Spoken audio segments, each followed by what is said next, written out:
You're listening to Robin Flan's Drummer Interviews, the #1 drum radio show in all of Los Angeles, the world, the galaxy.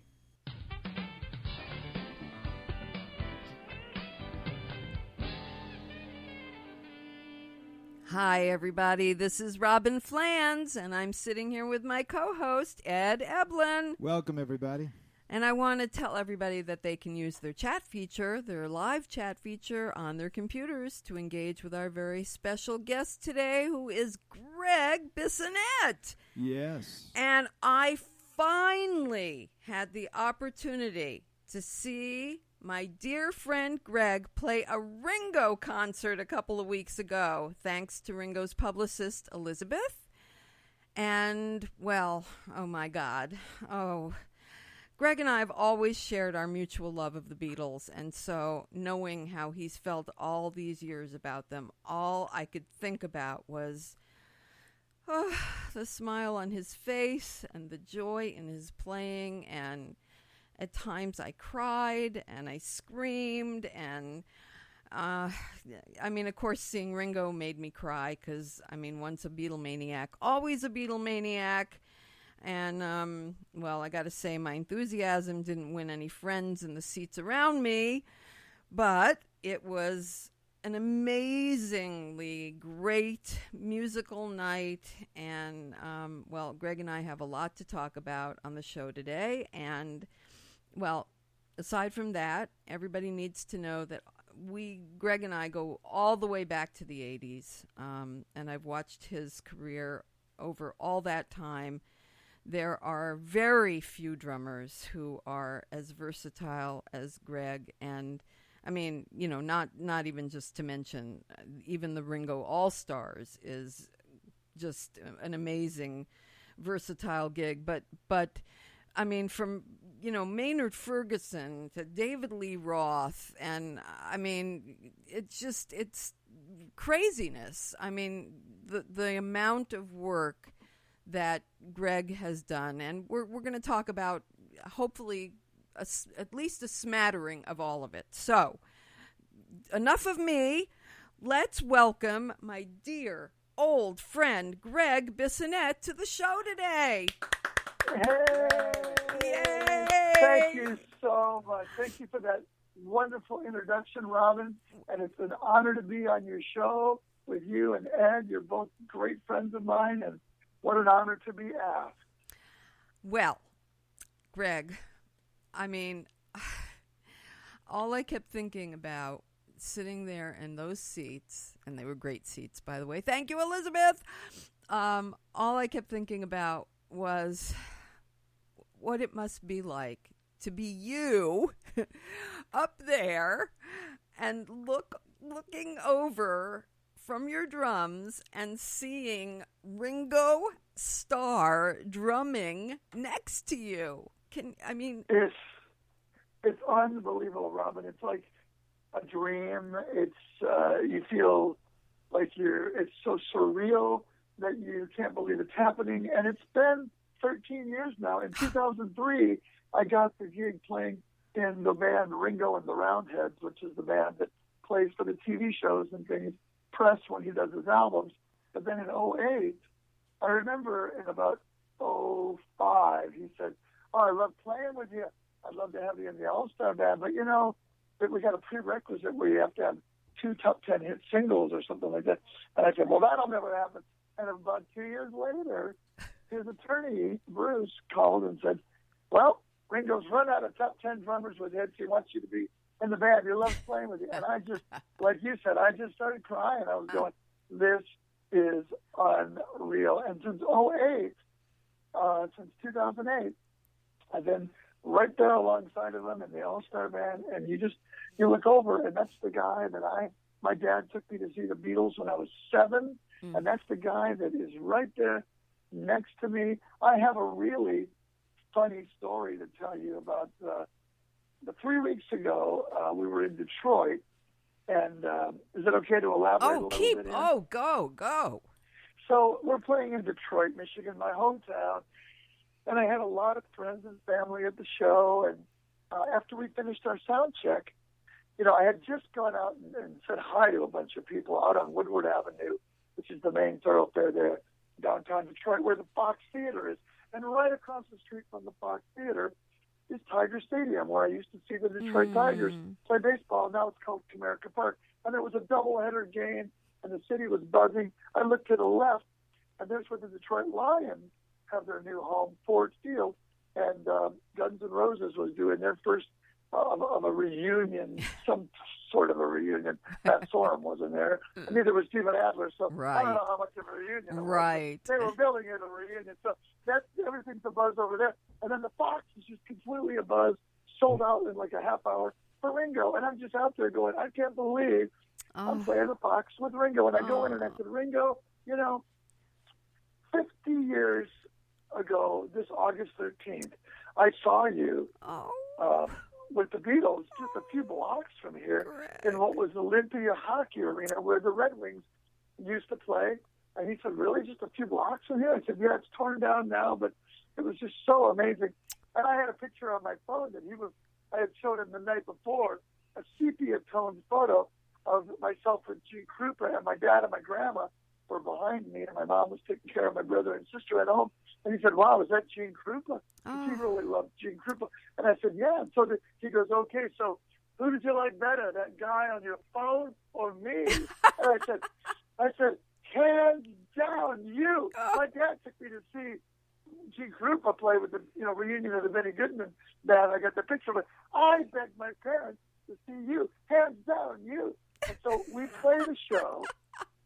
And we do our first song, Matchbox, which he used to sing with the Beatles. As soon as Matchbox is over, he says, I feel at home already here in Detroit. He says, I was talking to my friend on the other kid, and he, when he was, 8, 9, he was taken to the other place to see a band. And I was in that band. Oh, God. And it's because he's from here. And he said, Gregg Bissonette. He always said, Bissonette. And he says, there's a lot of good music that came out of this town. And the next night on the plane, I said, Ringo, you made my life with that man. Thank you for saying that last night about me being there and seeing you with the Beatles. And he goes, oh, my pleasure. If I knew you liked it, I would have said more. Oh, Gregg. It is. It's like, I mean, how do you even live with I can't even fathom what it's like to be you. Well, you were a big part of my original hopes, because I'm going to tell our listening audience that years ago, it might have been my second, cover story I did with you. Not the first one when I was in David Lee Roth's band, but the second one. I believe it was around, first one was 1986, so this might have been like 1989 or 90. And you and I were in a restaurant. The first one was in your home. The second one, we were in a restaurant, I think in Agora, and we were talking. And I just said, man, I was wondering, it was back when Ringo used to sign things. He doesn't sign things anymore, but I had this big blown up poster that I was taking all around when I would do seminars about how great Ringo is and how much he's such a game changer, and how the things he played, he just paved new ground, and how he does have a lot of technique, unlike what some people might try to say, which is untrue, but he has a lot of technique, but he doesn't overuse it, he uses it in the right place. And I had all these examples, and you were doing a Ringo interview with him after me, and you said, I've got something for you. And we met, and you had scrolled it open, and there's Ringo signed with this big star. I said, Robin, you got that signed? And you said, well, I did one better. You did one better? Yeah, I called Jim Keltner, and he knows about you, but he didn't know you were such a Beatle Ringo fanatic. And I told him how great you'd be. I got home, and there was a phone message on my old tape phone machine saying, Gregg, it's Jim Keltner, and I talked to Robin, and I just want you to know that I think you are the right guy for this gig. There's a chance he's going to get an all-British band, which he did. He got Simon Kirke, Gary Brooker, all the Peter Frampton. But he said, if he doesn't, I called Ringo already and told him you were the guy. And Robin, thank you. Well, I love you, Gregg. And I if love you too. anything's stuck in anybody's mind, and if I helped in any way, shape, or form to make a dream come true, it would make my life be a better life. So that's Well, I got to think you better start making it a better life in your mind about that, because I think it did. I know the way I got the gig was years later in 2003. I don't know if you want to hear this story. Of course. I could talk forever, but it's 2003. It's about midnight, and Ringo's producer, Mark Hudson, who had done like 3 of Ringo's albums already, had just finished doing a Ringo album, and he was doing a Steven Tyler session at his studio down in Santa Monica, and I live way up 45 minutes from there. So he calls me at midnight, and he says, "Hey, we need you to come down here. Steven wants another drum track because he had a drum machine and he doesn't like it." I said, "Great, I can be there at 9 in the morning." He said, "No, we kind of need you now." And I said, "Oh, well, my son just woke up. He had a bad dream. I was trying to get him back to bed. I'll be there at 8 in the morning." He goes, "Bro, we need you now. I just finished doing Ringo's album. His drums are still set up, and you can use them if you want. I'll be right there." And I hang up the phone, and I bolt down to the free. And as soon as I get there, Robin, I just start playing. And for the sound check, you always have to play a sound check with the drums to get drum sounds in the studio. I play every Ringo beat I know, from Ticket to Ride to Come Together to Tomorrow Never Knows to Pills and Rain to In My Life, and you name it, And afterwards, he comes in the studio and says, "You really are a Ringo fanatic." I said, "Oh, I am. He's my favorite drummer. He's the greatest rock and roll drummer ever." He said, "You know what? If his son Zach can't do this next promo tour in 2 months because he's with The Who, if he can't do it and he goes out with The Who, you got the gig." Wow. And I said, "You've got to be kidding." And sure enough, Zach couldn't do it because he was with The Who. And then they said, "Well, what about your brother, Matt? You love playing with your brother. Does he have a Hofner?" I said, "You better believe he has a Hofner." And so the first day we rehearsed, my brother went to shake Ringo's hand, and Ringo just grabs him and says, I only give hugs." And we're sitting around the rehearsal studio. The first song we played together was Boys. Or maybe no, it was I Want to Be Your Man, double drums and everything. And we're talking, we're hanging out, and somebody, I think Bruce Sugar, who had recommended me to Mark, he said, "I really got to thank Bruce for saying, call Gregg for the Steven Tyler thing." And then it turned into the Ringo thing. But Bruce was recording the rehearsals, and I was with Ringo in the lounge, and he was listening out of his, he was kind of listening to what was going on while we were talking. And he goes, "Listen to that." And I said, "Well, yeah." And he goes, "No flams." And I said, "Yeah." And he goes, "I love flams, but we're not flamming." And I said, "I'm staring at your snare drum as close as I can so I don't ever flam with you." And later he said, "Okay, so you and your brother have a Beatle tribute band, I hear. How come you're not asking me any Beatles stories?" I said, "Well, we didn't want to bug you with it." He said, "Bug me?" So we spent the next hour we talked about, and he answered all my drum questions that I asked him. How did you play? Oh, wow. Of Long Tall Sally? Because I hear the crash, ride, tom-tom, floor tom, snare drum, and bass drum. And you only have 2 hands and 2 feet. And he said, "Well, I'm glad you asked me that." He said, "I'm lefty." I said, "I know you're a lefty. Every drummer that loves you knows you're a lefty. I'm a right-handed kid." So he said, "Well, I hit my crash cymbal on the left with my bass drum, and then I play floor tom, and then a snare drum. Like then I hit the other." And he's showing me this. Wow. Talk drum. He hits his ride cymbal with his right, and then a snare with the left and a floor tom with those, or floor tom and tom tom. So he's going. And he starts going faster, and he goes, "But if I really wanted the girls to scream, I put my head down. We're gonna have some fun tonight. Everything's all right." And I'm just going, I don't believe this. And Brent Carpenter, Ringo's videographer, videoed it, and I've got a clip of that of him giving me a drum lesson, man. Oh my God, Gregg!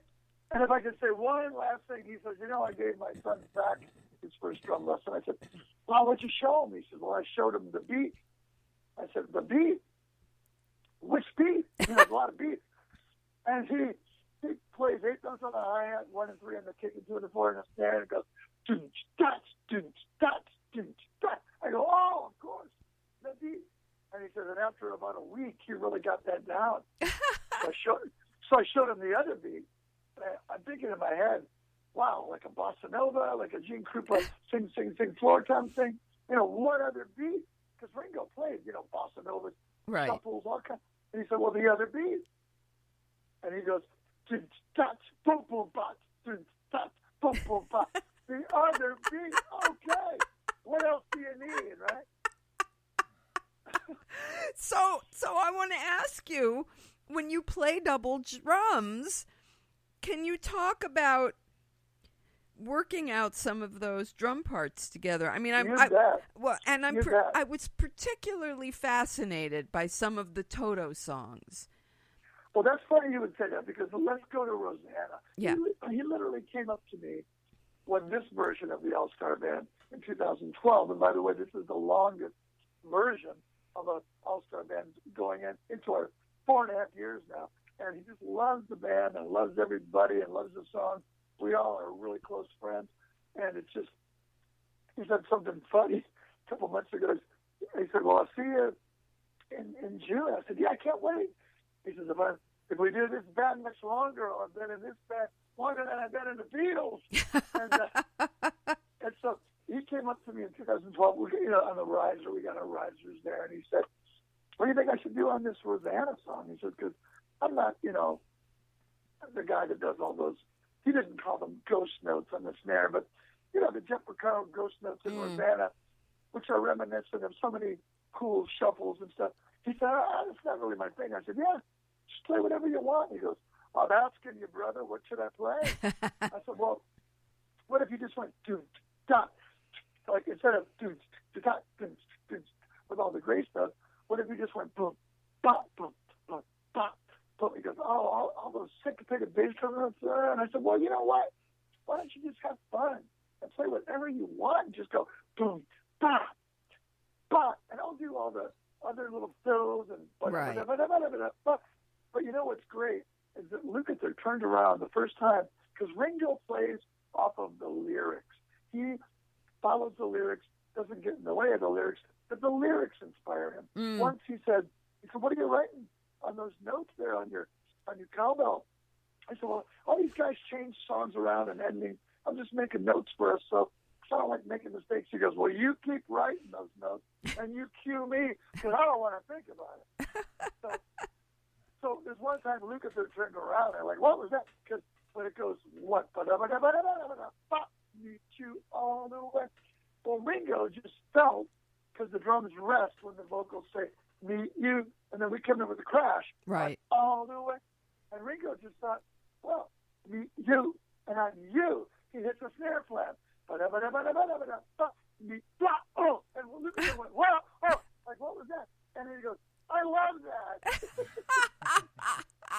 Because he's playing for the lyrics, man. He never gets in the way of the lyrics. Right. He plays so musically and just so swinging and so right for the song.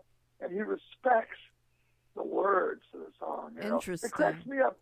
It cracks me up when you see these articles like gospel chops drummers.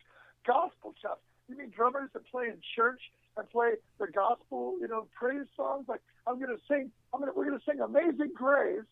So why don't you just go, put all these chops in and cover up the words, the gospel, the words. Right. Cover up the words. Give me a break. The lyrics are the most important thing, Maybe they should just change the name of the song to Amazing Grace Notes. Edwin, I'm back. On one of your practice pads. Yes, right, exactly. Amazing Grace Notes on his practice pad. So, come on, that's a great. Okay, so when you're working so you're not saying you actually sit and work the parts out, or are you? Never.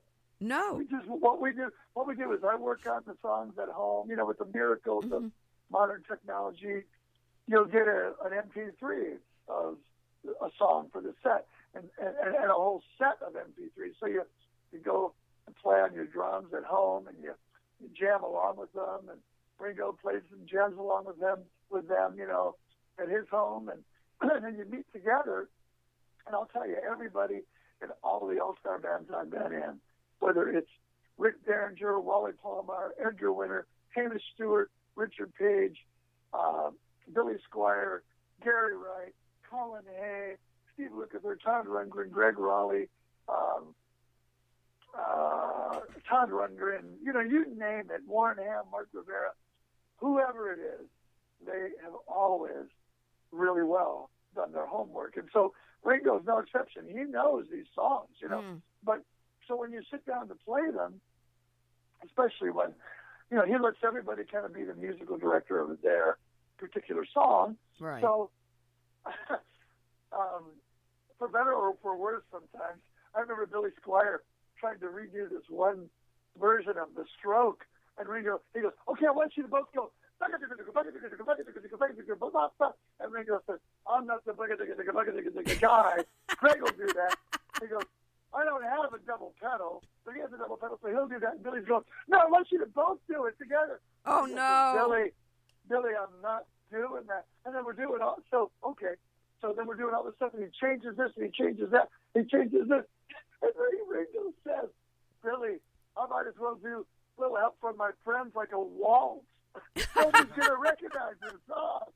And it was so funny, but he lets everybody, for better or for worse, do their arrangements, because, everybody's been playing their hits out on the road since, Santana broke up, and Mr. Mister broke up, and Sure. Men at Work broke up, and whatever. So, and even Edgar, I got a couple of new ideas in the end of Frankenstein. Ringo's like, I think I'm going to go have a cup of tea during Frankenstein. So, well, in Free Ride, we're going to do double hits here, and I go, I got this, Ringo. I write something down, and I cue him. There is no greater honor on that stage than looking over to my favorite drummer and my very good friend and raising an eyebrow or laughing and nodding, go, here it comes, and some new Edgar Winter cue's coming up. And I can cue my hero, the man that pretty much taught me how to play pop rock drums. And sometimes he says, yeah, thanks for cueing me. I said, thanks for giving me the honor to cue you. So we don't really talk so much about the parts, but we just play. And then when he looks over at me, if I think he wants a cue, I'll give him a cue. And there's no greater honor, Robin. No greater honor. Wow. Okay, so we're going to actually take a little pause for a cause for the moment, and we will be right back. If you could design your own drum practice pad, what would it feel like? At ePad, our EnduraFlex practice surface was perfected to eliminate extreme bounce and unrealistic rebound. The benefits of ePad include quiet playing surface and shock-resistant properties that help reduce the risk of stress-related injuries. ePad offers the perfect feel and energy return for developing speed, endurance, and control. You will meet the challenge of the weaker hand with ePad. Warm up with our knee pads, tabletop practice pads. Warming up on ePads provides a natural transition from practice pad to drum set. At ePad, we know the need for speed, control, and endurance. Get your chops together with ePad's EnduraFlex playing surface. Practicing with ePads builds your finger, wrist, and forearm strength and helps you gain better control and endurance. Into feel? Well, ePads replicate the response and feel of a real drum. Our Pro Deluxe knee pad is portable, convenient, and lightweight. Perfect for the beginner, intermediate, or pro touring drummers.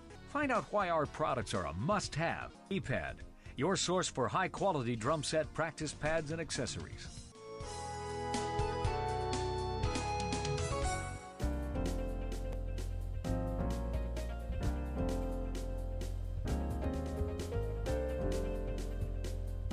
You're listening to Robin Flan's drummer interviews on spreaker.com.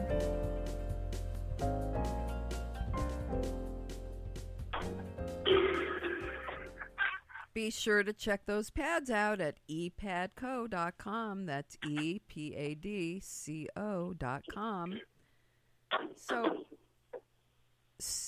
So Gregg, we're back with you, and Hey, Robin. Hey, Ed. Yeah, check out Greg. those knee pads. They're great. I love knee pads very, very much. I've used them a lot over the years, and I love them. Oh, thank you. Appreciate that. You better believe it. So, Greg, seeing Ringo, I mean, it was very emotional for me, and watching him perform other musical work was emotional in a different way, because I think I felt like, working with other musicians has made him, I mean, obviously he's, as if he wasn't the best drummer on the face of the earth anyway, because he created the Beatles music, let's face it. I mean, the best music on the planet. So he was right for that music. But I think, seeing him perform other music was emotional for me, because I felt this pride in his ability. I don't know if that sounds really hokey in a way. You felt what in his ability? Pride. Pride. I couldn't agree more. I remember once we played Pick Up the Pieces in 2008 with Hamish Stewart, and he looks over at me and he goes, I like this. We're playing grown-up music. and I feel like, I don't know. I just feel like, as with any musician, I think you get better playing more music. You better believe it. I could not agree with you more.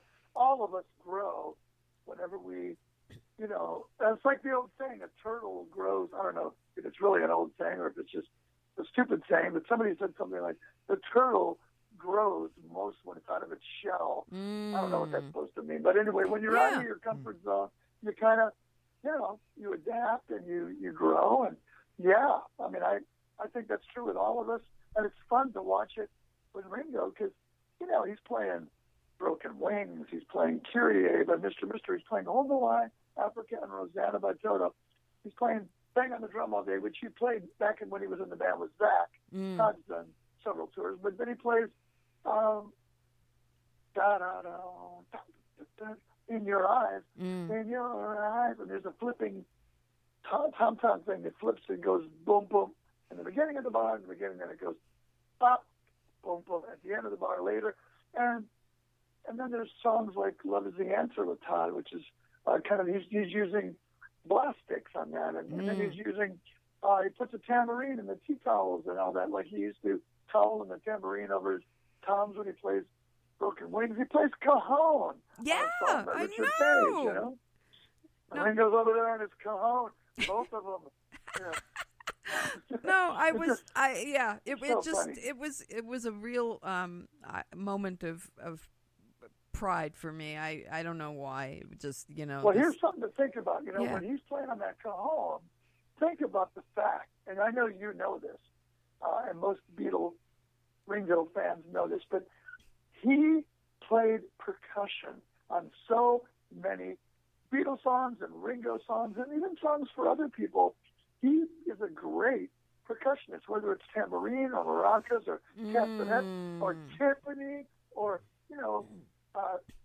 he told me once one of our toughest songs was Bang, Bang, Bang, Maxwell Silver Hammer. Oh. They had Mal Evans over there hitting his anvil. No, it's bang, bang, ding, ding.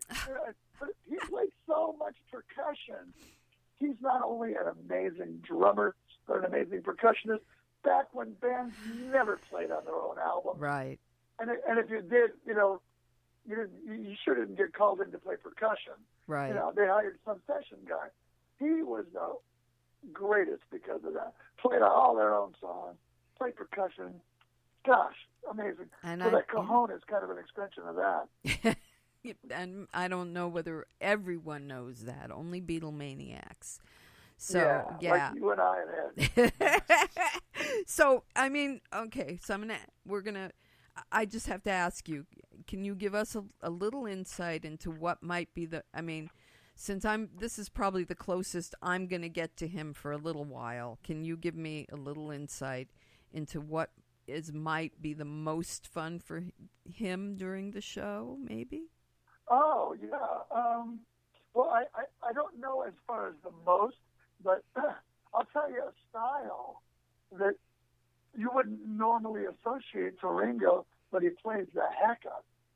is Afro-Cuban music. When we play Oye Como Va, he's beaming, and he does these quarter note laid-back slam triplets. And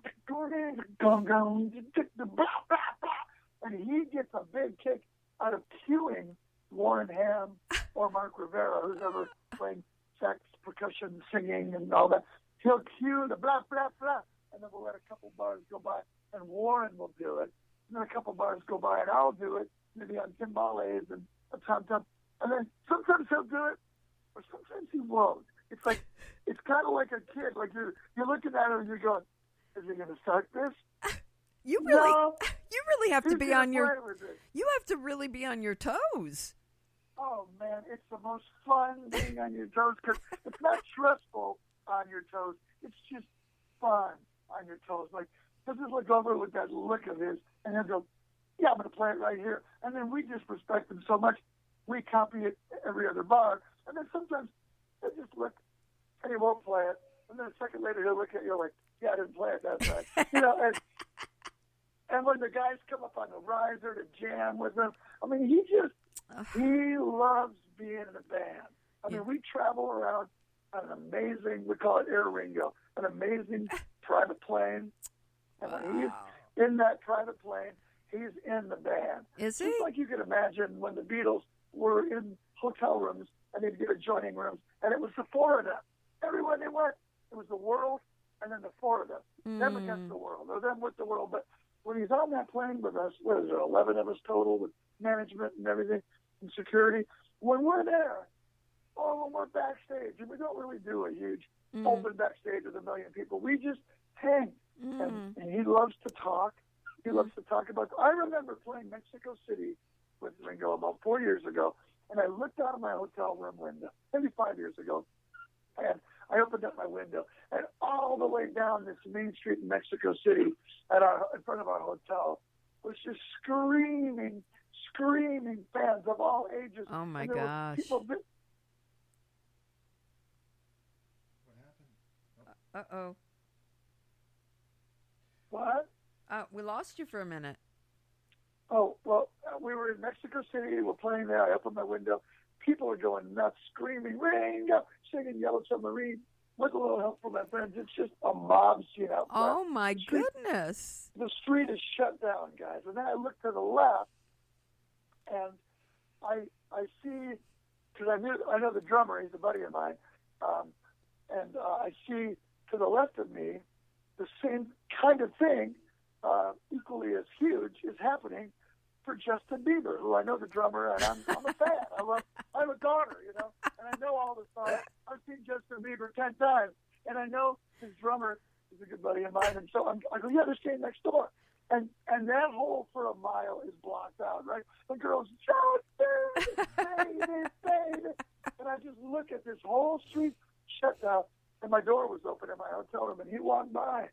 He said, what are you doing? I said, I'm just looking out my window and just look at this and look at that.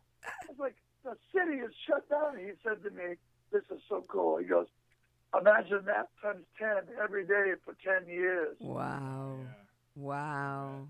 Yeah. And I just went, yeah, you know.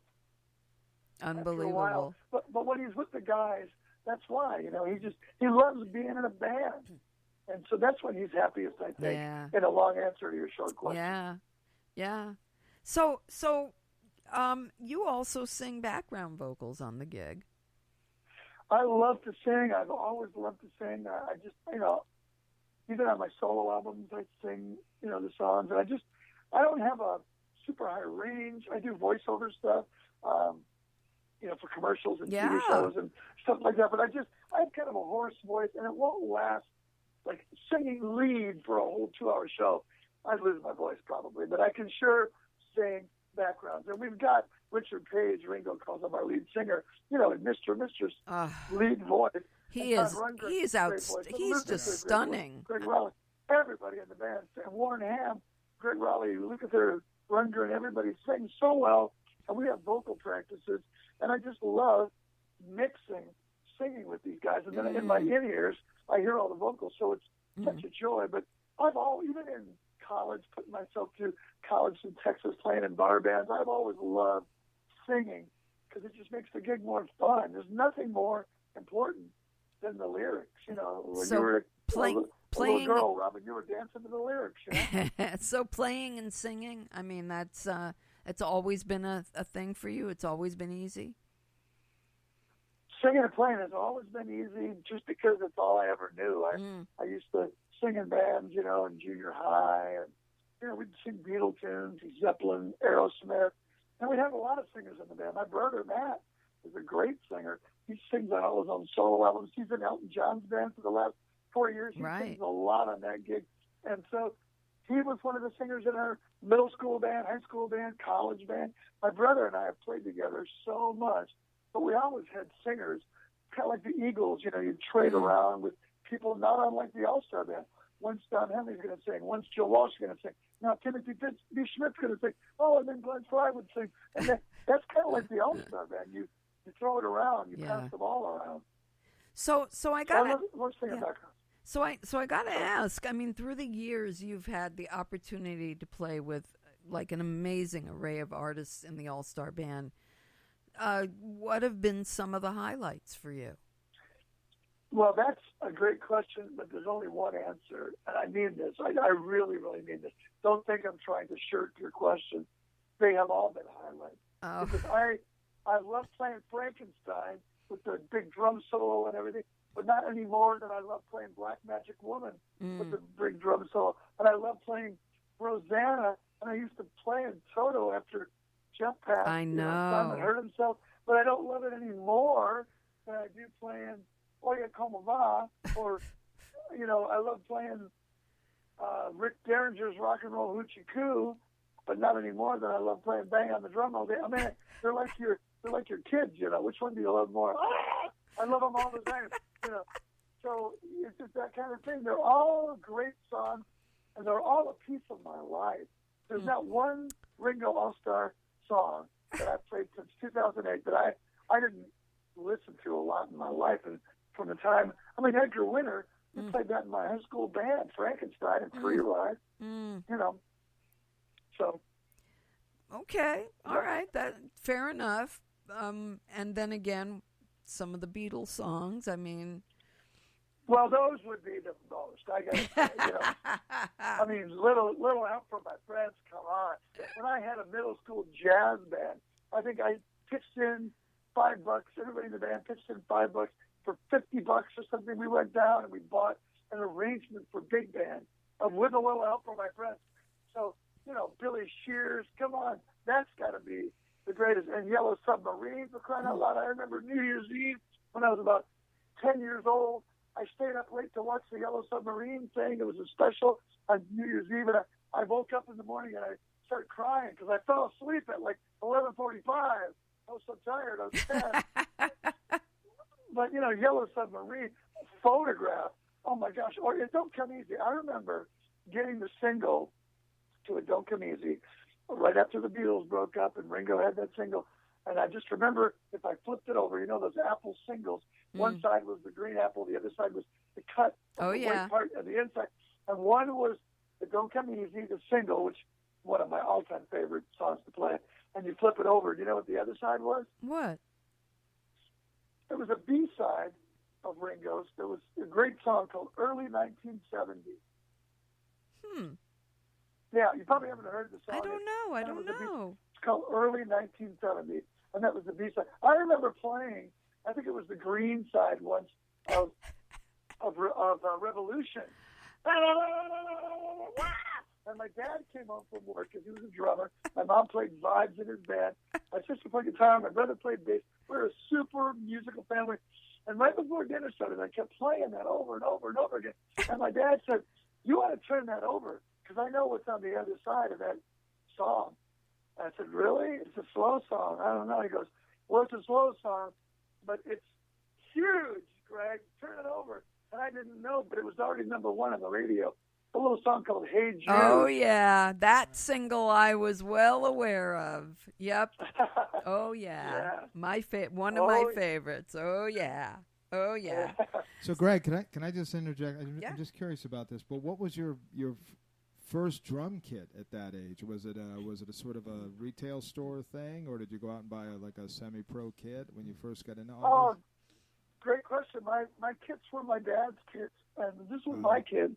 My drums are their drums, and their drums are my drums.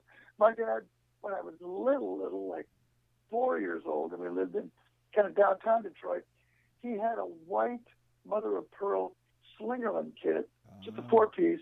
And then he said, schlepping this around to gigs, weddings and parties. He goes, when the gig's over at 1 a.m., I just want to put the hi-hat under one arm, the snare into the other arm. He had one cymbal. It was a multi-purpose ride and crash. One bass drum. This was a Ludwig kit. One bass drum and a snare drum and a hi-hat.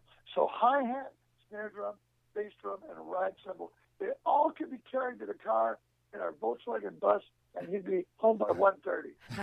and that was a Ludwig kid. And then I remember bugging him because my mom and dad took me to see Count Basie's band. I think I was in the 4th grade, and the drummer had 2 rack toms. Instead of a 4-piece, it was a 5-piece. And I remember my dad took me to a store. We were stopping on the way to a gig one night. He said, I got to pick up some brushes.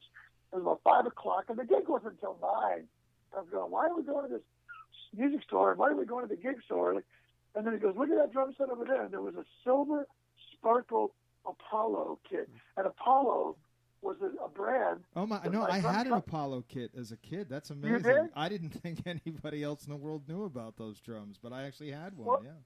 Well, the drum company I'm with now, which is amazing, called Dixon, our distributor is St. Louis Music. And St. Louis Music was the distributor in the 60s for our Apollo kits, Ed. No kidding. I had no idea. They're thinking of maybe bringing it back, too. But anyway, so he goes, those are yours. I said, they're mine. And he goes, yeah, load them in the car. And I think they were $249 for the whole set. Yeah, amazing. I mean, the 2 things about that, with the whole Beatles thing, and I'll ask you this, but he's got to be probably the singular most influential drummer on the planet for people in or my age group anyway. Because I'm almost my age group. You better believe it. He put Ludwig on the map. Oh yeah. Yeah. I'm Zildjian. Absolutely. Now I just remember, but just being a little kid and then getting that first. My parents. I don't even remember. I was living on the East Coast in Rhode Island at the time, but I remember going them one Christmas, getting me one of those little toy sets with the guys with the Hawaiian shirts on the bass drum and the girl with the layout. And I just remember trying to play some Beatles tunes, the cymbals. It was like a Spike Jones kind of drum set looking thing, toy stuff. Yeah. And I hit the wood block at that time, which on those kits was just plastic, and it shattered in like 1,000 pieces. And the other experience was that I had really thick curly hair as a kid, so I couldn't do like all the other kids did in my neighborhood that were copying Beatles with the haircuts and being able to like twist their head and like their hair would just like fly up. Yeah. So no, but I was just curious about that, and that's a great story. And the Apollo thing's amazing. I hope they actually do bring those things back. I'd love to see. I hope they do. And then after that, we had a cousin that was in Vietnam, and when he came back, he wanted to sell his drums, and they were Slingerland blue agate, the kind of blue and black plastic wrapped, and so my dad bought that for my cousin, and that became a kit that I still have to this day. Wow. In my locker, yeah. Wow. So anyway. Okay, so we're going to break now for a commercial, and then we're gonna be right back after that. Hi, this is Robin Flans from Robin Flans Drummer Interviews. Please be sure to check out RobinFlansDrummerInterviews.com, where you can find some of my classic interviews, such as Jeff Porcaro, Vinnie Colaiuta, Ringo Starr, and Carlos Vega, and many, many more. Again, that's RobinFlansDrummerInterviews.com.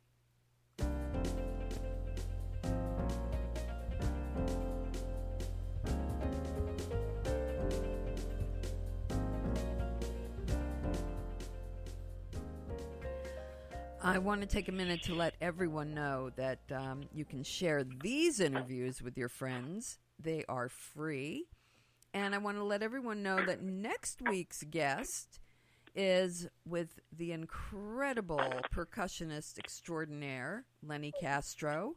So Nice. you are going to want to tune in for that. And now we're back with Gregg Bissonette. And so, Greg, I overheard after the show with Ringo, you were talking to someone and saying that you were about to do a heavy metal recording. Huh. So what was that all about? Oh, well, when I'm not on tour with Ringo, which is a month or two a year, I split up my time between mostly just doing recording sessions in Los Angeles, the music entertainment capital of the world, and going out and doing drum seminars. And I was doing an album with a band that had come in from the East Coast, and they didn't have a drummer, or the drummer just quit. I can't remember what happened. But anyway, the whole band was there. The funny thing is, a lot of times these days, you do albums, and you're the only one playing.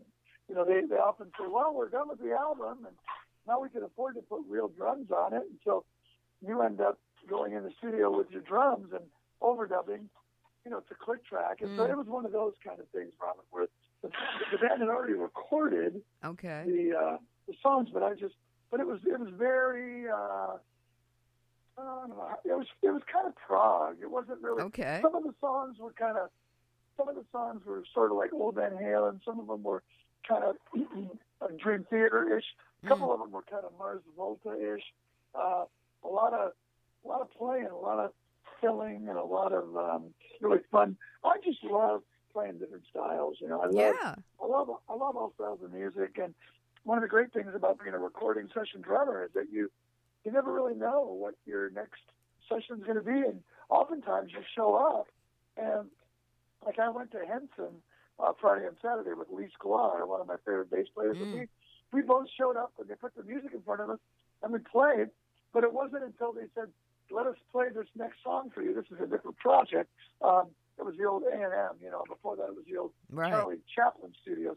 I don't know if you guys know that, but a lot of people don't. It's right down there on La Brea and Sunset. And you never know until they say, okay, please listen to the demo. It could be, any style of music. You just don't know until you hear it, and you got to be able to read and to be able to be stylistically diverse and just go, oh, okay, that's what that is. Maybe so what was that for? What was that? Well, that was for a famous producer from Taiwan that I worked with before, Bill Drescher. Do you know that name? Yeah. Yeah, Bill Drescher is a great engineer and producer. He was the Sound City guy that did all those, Rick Springfield and all that stuff. And so he was the producer and engineer, and it was a famous producer from Taiwan. And he was over with one of the artists, and, they love American music. They love rock and funk and, all the different stuff. We even did a reggae song. And so it was 2 full days of tracking. And right next door was Nate Morton and all the guys from The Voice, and they were recording, like one of their bazillions of songs that they do.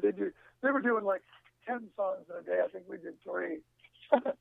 They're like a machine over there. But anyway, so that's kind of what I do. Is I'm a recording session drummer in town, and people will say, well, there's not that many sessions anymore. Well, there still are. There's still guys like Jim Keltner working all the time, Josh Freese, Victor Andriso. There's still Abe Labordo Jr. There's still quite a scene. But a lot of times you do end up doing stuff where it's just your cartage brings the drums, you show up and you play, and that kind of thing. Not always. Sometimes you're with a full band, but more times than not, it's just drums. And you do a lot of clinics. In fact, one of our listeners, Teresa Blackwell, said you recently did one in her hometown of Hattiesburg, Mississippi. Yes, I sure did. Yep, I love that. That's great. Yeah, one of the greatest things about with Dixon and with Sabian cymbals, and they both and DW pedals and LP percussion, Remo drumhead, and Vic Perch sticks, and these new great headphones by Direct Sound. They all love co-oping on these clinics. I'm getting ready to head down to Australia for 10 days of clinics down there. And going to China before the next Ringo tour. And I just love going around the world and meeting drummers and hanging out and playing and teaching. My degree in college was music ed, so I love teaching, and part of the reason why it works is because I love to talk about my drums and my cymbals and all my products. And when you talk about them and you demonstrate them, and the banners are up and they're sponsoring the events, and drummers go, oh man, I should check out Dixon. I should check out, Sabian or the Gregg Bissonette signature model sticks. It's a win-win for everybody. And so, I don't know where you're also going back on tour. I guess in October, right, with Ringo? We are. Yeah, okay. we are. We're going to go. I know for sure we're going to hit Japan and Korea, South Korea, Seoul, Korea. Whoa. And so that'll be great. I think we're doing some. They haven't announced it yet, so I shouldn't say. Okay. But, okay. Yeah, they've announced those ones, so I can say. Okay. All right. And so so when did you get into the voiceovers? Well, I was doing a session with my brother on bass for Disney, and it was the end credits of Finding Nemo. When they did it in different countries, they have to have different people singing in different languages. So we were remaking, we were doing a track, a sound-alike track of Somewhere Beyond the Sea, like a big band track. And I remember my chart didn't have a coda on it. And a coda, for those of you drummers out there that don't read charts, you have a DS, which means go back to that side, kind of like a road map. And a coda is the part you cut to at the end. That's why Zeppelin named the album after John Bonham passed away, Coda, because that would be their last. It's the ending of the chart. And so there was no coda, a circle with a plus sign. There was no coda written on my chart. And I remember saying over the microphones in the room to my brother, hey, Matt, there's no coda on my chart. And then I hear this voice in the control room, drummer, please come in here. I said, they're gonna bust me for not having thinking my chart. I'm gonna bring my chart with me. And I walk in and I go, no, there's really no coda. And the guy is now a very good friend of mine, Rick Dempsey. He's the senior vice president of character voices for Disney. He said, you've got that raspy voice and that texture and that tonality we've been looking for 2 years, kind of like Sterling Holloway, the guy that Walt Disney originally picked to do the voice of Winnie the Pooh in 1968 for the Many Adventures of Winnie the Pooh. And I cannot believe it. I've never heard you tell this story. So I worked on it, because, there's people that have been doing voiceover as long as I've been playing drums. And of course. I'll go to someone. So anyway, there's a guy named Jim Cummings, and Jim was the voice of Winnie the Pooh and still is after Sterling Holloway passed away in 1980. But Jim is such a pro that he lives out in our area too. He's one of the main guys in the world, and he's so busy. He does Winnie the Pooh and Tigger. He does both voices. Wow. But he does a lot of other voiceover for other stuff. So sometimes he was unavailable, and they needed a backup. So I became kind of his backup, and for a lot of the toys and different products they had. He still does the movies and stuff like that. But anyway, guess what Jim's passion is? He's a drummer. No! And whenever he does sessions, voiceover sessions, he's got sticks in his hand.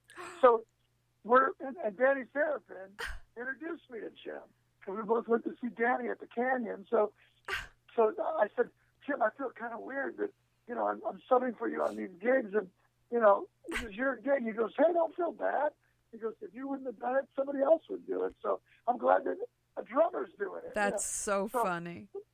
But anyway, so he's the main voice. I'm just kind of the backup. But through that, I got an agent, and I do, TV shows, commercials. I just did a thing for Cartoon Network. For what network? Cartoon Network. Oh, my gosh. Okay. Yeah, doing an animation show. I mainly do, voiceover animation stuff. Yeah, like yeah. Remember Mad Magazine? Sure. Well, there was a show called Mad TV, and so did some voices for that. I did a little bit of work for a lot of different shows and whatnot. I just love it. It's really challenging. I take these notes just like I take notes on drum stuff. When I hear a drum fill or a drum solo, I really want to get it. I kind of write it out and I make accents and notes. And with a script, I'll write commas and accents and crescendos. And I joke with people, I say, I used to just transcribe Vinny, but now I transcribe Winnie. I love it. I love it. How about Danny Seraphin? What a hero he is to us all. I know. I know. And he was on last month, huh? Yes, he was. He was my first one, Yeah. actually. He was my inaugural radio guy. And Wow. so the one last topic I want to discuss with you briefly is your most important topic. And it's your two children. Yes, being his father is my number one, most favorite, and most cherished and most important job I've ever done, and I just love it so much. My son, Noah, is 18 years old. He was the team captain and high scorer and first team All-State for water polo at Westlake High, and now he's on his way to Pepperdine to be a finance major. And my daughter, Mary, is 15 and just full-on ballerina. She got into the last summer the Joffrey School of Ballet summer intensive up in San Francisco, and she just loves ballet, and she's going to be a sophomore next year. And so we're getting ready to take a vacation. They came out to New York and D.C. on the Ringo tour. We're getting ready to take a vacation here next week, and I just love being a dad. And I know. And they're both. I know you guys know because you're both amazing parents, and they're both my kids, just like yours, are super talented. And I know they. I always try to get them to play more drums because they're both really good. But their thing is singing. They're in choir, and they just any song that comes on pop radio, they know every word, and they can sing them. And they're really good drummers, but their passion is singing. So it must be so hard for you to be on the road so much. Well, that's the great thing with Ringo. He only tours 1 month, maybe 2 months a year. Now look at my brother, who plays with Elton John, and they tour about 8 months of the year. Wow. So that's a lot of touring. But right now, I am just so blessed. So the number one word is just thankful. I thank my Creator every day for giving me the chance to do these different things, to be with my kids 24/7 on the days I'm with them. And packing lunches and doing dishes and picking them up from school and helping them with, driver's ed and whatever it is. The car needs new brakes. Let's go over to my mechanic. Just being a dad full on. I just love it. I get so much joy out of it. And to be honest, when they're at school or out for a couple of days or something, it's kind of oh, this house is not the same. It's an empty, I know, house, and it just doesn't feel good. I just love hanging with them, and I love it. But then when I do go, I get to play with Ringo, or I get to do seminars and travel around, and you're kind of the star of the show when you do a seminar. We're doing Ed Edlund's drum festival. We're flying him in. He lands. They're gonna. To the store. Thanks for letting the cat out of the bag on that one, Greg. Well, hey, you never know, man. But when you do it, you're kind of like the day revolves around Ed Edlund because and then they got flyers up in the store, and the people come and you play, and then they do something that I would have never in my million years would have imagined happen. They say, okay, then we're going to set up a table over here, and you're going to do a meet and greet and sign autographs. I used to kneel down in my bed every night and pray because I was so into Buddy Rich and to Gene Krupa and Ringo and Danny Seraphin and John Bonham. And I would pray that someday I could travel around the world and be a drummer that other drummers knew. They want my autograph? They want me to sign something? That's still so foreign to me. Like, why would you want me to sign this album, Santana Supernatural? Oh, I only played on one song, but please sign it. We love that song. It just blows me away. So, even though you're away from your kids when you're on the road doing clinics or with Ringo, it all just is kind of like, I remember Peter Erskine doing a clinic at North Texas when I was a student there, and he was out with Maynard Ferguson's band, and he said, music and styles to me and career is kind of like food, like where you go to a restaurant, you say, I want Italian tonight, I want to have sushi, I really need a salad, I want a steak. Like whatever your body is craving, you can satisfy that. You can do that with music and with your career if you're blessed to be able to do that. And I am so thankful because I'm so blessed. I was going to say, by the sounds of the Ringo gig, you sort of get that musically every time you play with him, right? Because of all the different styles that you have to employ, whether it's Latin stuff or straight rock stuff or the, as opposed to going to a straight rock gig or maybe a straight country gig where it's all the same theme. No, it's very You're cool. You're absolutely right. I mean, we don't do, say, for instance, swing jazz, but we just started doing Year 16, and that's kind of a big band jazz song. Oh, it's so much fun. Yep. And we don't really do like Keith Urban country songs, but or real songs like country songs like Willie Nelson country or traditional country or anything like that. Well, Act Naturally. You do Act Naturally. We sure do Act Naturally. What Goes On? Those are country songs. Yes, they are. You're right, Ed. That's exactly right. I get that fulfilled. Gregg, you are one lucky guy, but it's not just luck. It's because preparation met opportunity. Yeah. And so... Well, there's one preparation thing I'd really like to discuss, especially being a drummer who sweats a lot and sits on a sweaty drum stool, and that's the preparation that ends with H. Preparation H is my best friend. My best friend on the road, Preparation H. Well, on that funny note, I love you, and I want to thank everybody for tuning in, and make sure you check out my website at robinflansdrummerinterviews.com, where you can download audio interviews with some of the greatest drummers on the planet, and check out ePad practice pads at epadco.com. And get the Wait, can I just interrupt you for a second? Because Gregg probably, I'm sure, is not aware of this, but when Robin went to see you guys a few weeks ago, I guess Billy Amendola, I actually saw the pictures, but I guess he got up to play percussion with you. Right. No, which I thought was amazing. That wasn't when I was there. Oh, it wasn't? I'm sorry. No. I'm sorry. I thought, that was maybe not even in California. No. Okay, so the part about you wanting private lessons with Gregg to get real good enough, and so I could go up there and play. We're gonna have Robin play percussion but and dance. I think want to see a whole lot of people aren't going to be looking at Billy Amendola. They're going to be looking at Rob Plant dancing. I think that would be a great. Episode right there. Next time they're kicking me out She's of a lot prettier. They're going to be kicking me out of the. She's a lot prettier. They're going to kick me out of the Greek theater next time. I think I had people changing their seats all around me. I was screaming so loud. But I love it. Anyway, if you've got any questions about the show and our guests, please email us at info@robinflansdrummerinterviews.com.